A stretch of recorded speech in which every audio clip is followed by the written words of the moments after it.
Today's video mga ka-farmer, update po ulit tayo dito sa ating mga tanim na kamatis. Ang ating kamatis ay medyo may hinog na. Ayan, medyo may silay-silay na mga ka-farmer.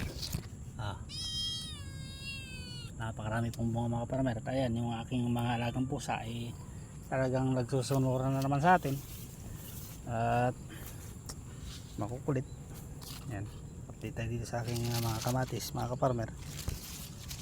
Ayan, konting kimbot na lang to mga ka-farmer at may hinog na rin siguro to, ilang araw na lang.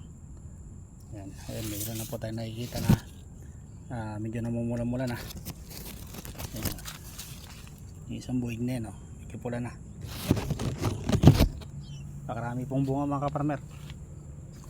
Wala po pong kabawas-bawas itong ating mga tanim na kamatis.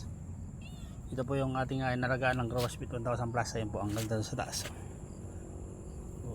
Ayun, ating mga kamatis dyan sa taas.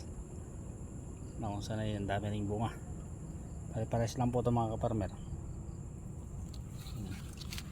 Pakaganda pong pagmasdan mga ka-farmer.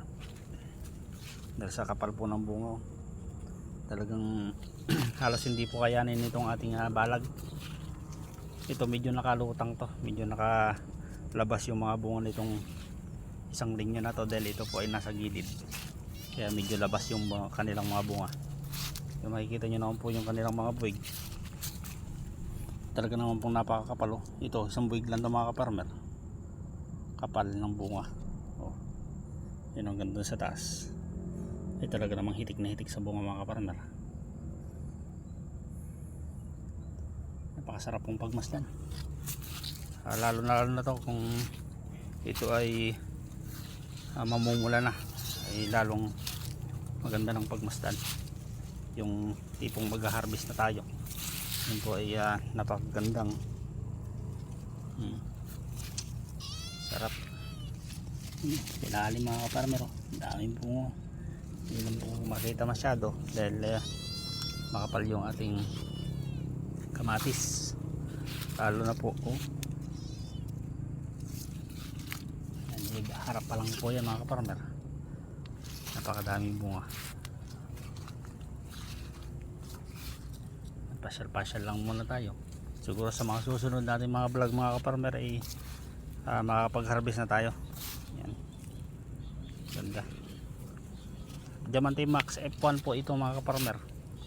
Itong ating binhit na to, itong ating tinanim. Yan, yun, may silay-silay na yung nasa loob. Diamante Max F1 na alagang Growers Beet 1000 Plus. Yan, kung mapapansin nyo, yung iba may mga nagtatanong nga pala mga ka-farmer kung anong gamit natin na pang fruit fly.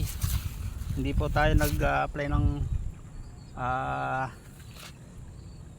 pang fruit fly. Yung Growers Beet 1000 Plus lang po mga ka-farmer. Pag nag-spray po tayo nun ay takot na po yung mga fruit fly na lumapit dito sa ating mga tanim, dahil ito po ay may anti insect, may insect repellent. Yun, insect repellent na po rin yan. Yun nyo naman, wala pong mga kagat ng fruit fly itong ating mga kamatis. Solid na solid mga ka-farmer. Yan, kaya sa mga nagtatanong po, Growers Beet 1000 Plus po, nandun na po lahat yun. Kuminsan hindi ko naman po sinasabi na yun lang po yung aking ginagamit na pag-spray dito. Siyempre nag-spray din po tayo ng Abamectin insecticide. Yan, para po yun dito sa mga mga gumagapang na yun. Yan, kailangan po yan, maliit pa lang tong ating mga tanim, ay maagapan po natin yan, dahil pag hindi po natin naagapan to ay masisira itong ating mga tanim. Kailangan po natin nun.